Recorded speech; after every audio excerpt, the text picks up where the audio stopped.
Walaupun mereka ni sibuk cari duit ke, tidur ke, duit tu tetap masuk dalam akaun bank mereka.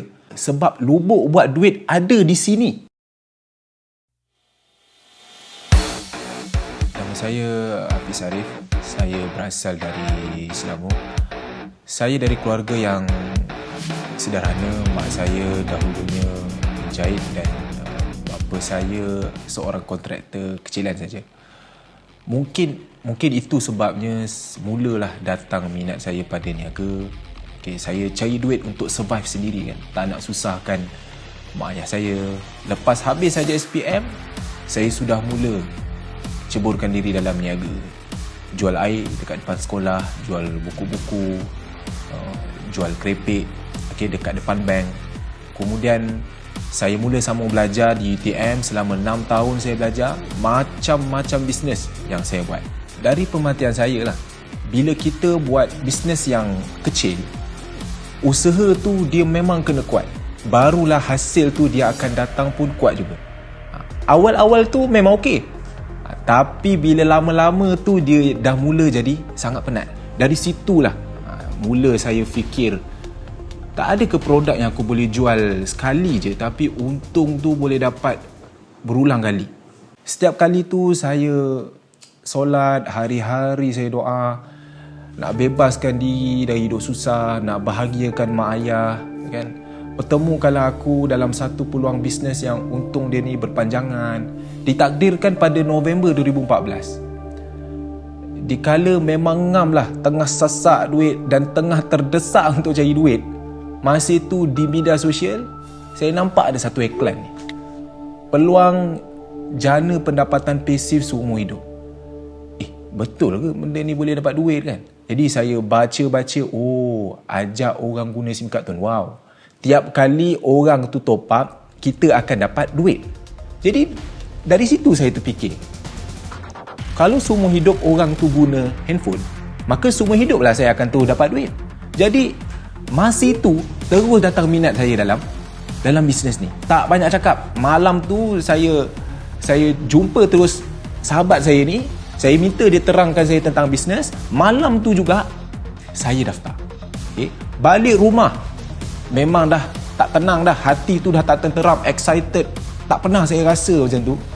Malam itu juga saya plan, tak boleh tidur. Plan macam mana saya nak cerita pada siapa, apa yang saya nak buat. Tak kisah masa tu orang cakap susah ke, orang cakap tak reti ke, untung sikit ke, saya jalan terus. Sebab memang ini bisnes yang saya cari selama ni. Pernah tak korang terfikir, kenapa orang kaya ini dia terus kaya?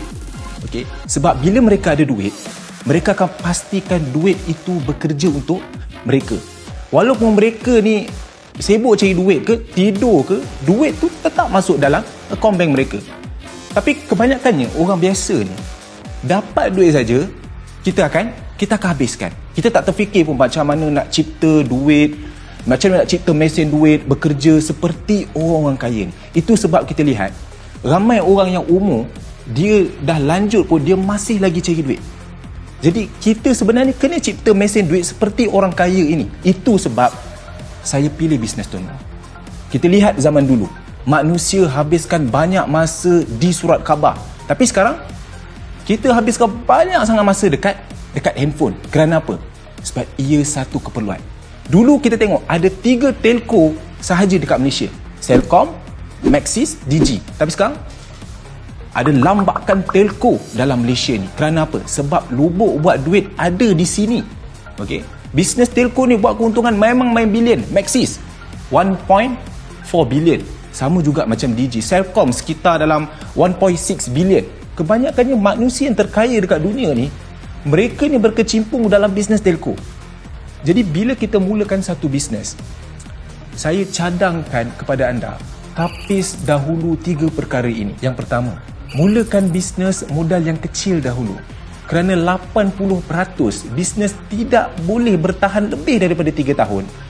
Jadi ini bukan satu benda yang mudah. Jadi mulakan dulu bisnes yang kecil. Sekurang-kurangnya jika kita gagal, kita tak sakit. Yang kedua, market. Biar produk yang kita jual tu semua orang boleh beli. Jika kita tengok SIM card, Market kita ada 40 juta orang yang guna handphone. Tak kira lah lelaki ke, perempuan ke, tua ke, muda ke, semua guna handphone. Jadi market kita takkan habis. Yang ketiga, ini paling penting, repeat sales. Rakan-rakan, carilah bisnes yang punyai repeat sales yang tinggi. Bila kita jual satu produk ni dia keperluan, maka sudah pasti repeat sales dia tu akan tinggi. Sebab barang ini barang keperluan, dia bukan trending. Kalau kita lihat SIM card ini adalah barang keperluan. Orang suka ke, orang tak suka ke, dia kena guna. Okey, jadi daripada situ, bila dia guna handphone, dia akan top up. Repeat sales akan berlaku secara semula jadi, setiap bulan. Jadi, ada saya, bisnes Tuan Wow memang sangat menguntungkan. Dulu saya bermula dalam bisnes Tuan Wow ni pada 2014, komisen saya sekitar dalam RM53.30. Okay, masuk bulan kedua dia dah naik 180, dia mula naik RM800, dia mula naik RM1,000 lebih. Dalam tempoh 2 tahun tu, pendapatan tu dia boleh cecah hingga RM36,000 satu bulan. Dan sehingga ke hari ini, dia dah cecah RM93,000. Ini main bulan. Okay? Bisnes Tuan Wow pada peringkat awal untung dia memang kecil. Jangan pelik. Tapi satu masa, percayalah, ia akan jadi besar dan sedikit demi sedikit ia mula akan nampakkan satu hasil yang luar biasa. Dan percayalah, sekali anda dah dapat pendapatan tu tak akan reti untuk berhenti.